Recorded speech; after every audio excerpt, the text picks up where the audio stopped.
Hello, and welcome to another installment of FlyPaper Academy.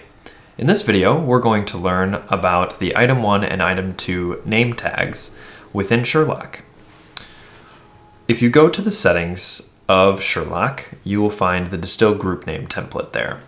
Within that name template, you have many things that you can add to your distill group name, and two of them are the Item1 name and Item2 names.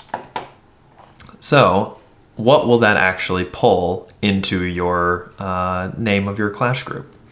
Well, if you go and take a look at any of your classes in here, so if I go and take a look, so if I've got this class 1 highlighted here, if I open up the items panel within the class detective, you'll see this section of item 1 and item 2. These are what Navisworks calls quick properties. And you can kind of customize what you want to show up in that quick properties panel here. What we do with Sherlock is that we actually just take the first line in your quick properties and we use that as the item 1 or item 2 name for when we're trying to name your classes. So in this model, the default works. So item name is already there. It's going to pull conduit without fittings as the name when it fills in that item 2 tag. And for item 1 tag, it's going to pull in the steel A572-50. Now, if you wanted to customize that, you can do that through the Navisworks interface. So if you go up to the Navisworks button up here, and then you can go to the options. And within interface, and then underneath quick properties, you will find your definitions. So you can see that these match this item and name and item and type. They match with the quick properties down here. So item name, and then it fills it in, item type, and it fills it in. So if you wanted to change how Navisworks defines those quick properties, you can just change them here. So you can choose from a lot of different categories. Navisworks pulls these from the models that are actually in this model. So it'll pull in all the categories from all your various models here.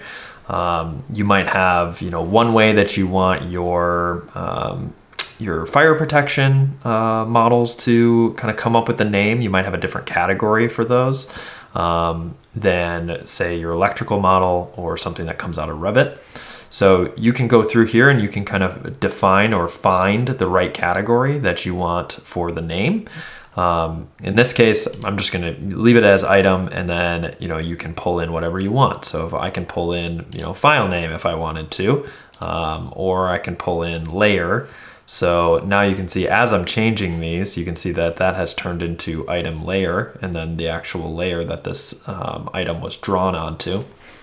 So now, if I was to save this and use distill, item 2 would come up with 00-lower level rather than the name that we had there previously. You can see also that if you choose something that doesn't actually exist in the model that you're looking at, so if I choose item file name, so there's actually no file name associated with this electrical model here. It just doesn't put it there. So it doesn't just put it as a blank line. It just does not put it in the list. So that's how you can kind of mix and match your quick properties between models that may have like an item and a name, but maybe you need to, for other models, you might need to look into a different category to define the name. So you can do that here because if you define one that does exist, then it's going to use that. And if it doesn't exist, then it will just kind of move down the list and it will find the next one that actually has some data in it. And then it will put it into your quick properties here.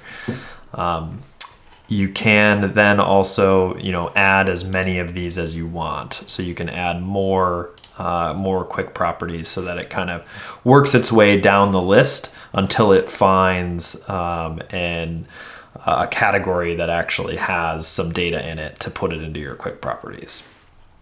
So I can choose something like base level and designation. You can also see there is no base level inside of this electrical, so it's not going to bring in anything.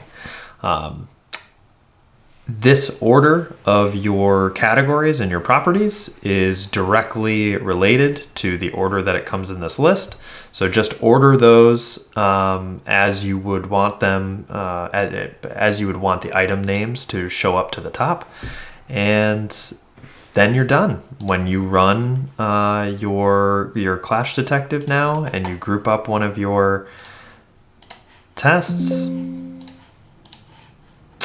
if I go into that steel versus plumbing, you can see that it's now pulling in that item 1 and item 2 names. And the last thing to note is that there are many item 1s and item 2s in this clash. What Navisworks will do if the item names are different between those things is that it actually will pull the item name that is most common in that group. So say, 4 of these come up with the same item name and then 2 of them are a different item name. Whatever the item name that the 4 were is going to be the item name that's going to be pulled into the group. So it's just going to use the group or the item names that are the most common within that group. And that's it. That takes us through how the item 1 and item 2 names work. Basically, they just pull the first line of your quick properties. So if you order your quick properties correctly, then the item 1 and item 2 names will populate the way that you expect them to. And that's it. Thanks and have a great day.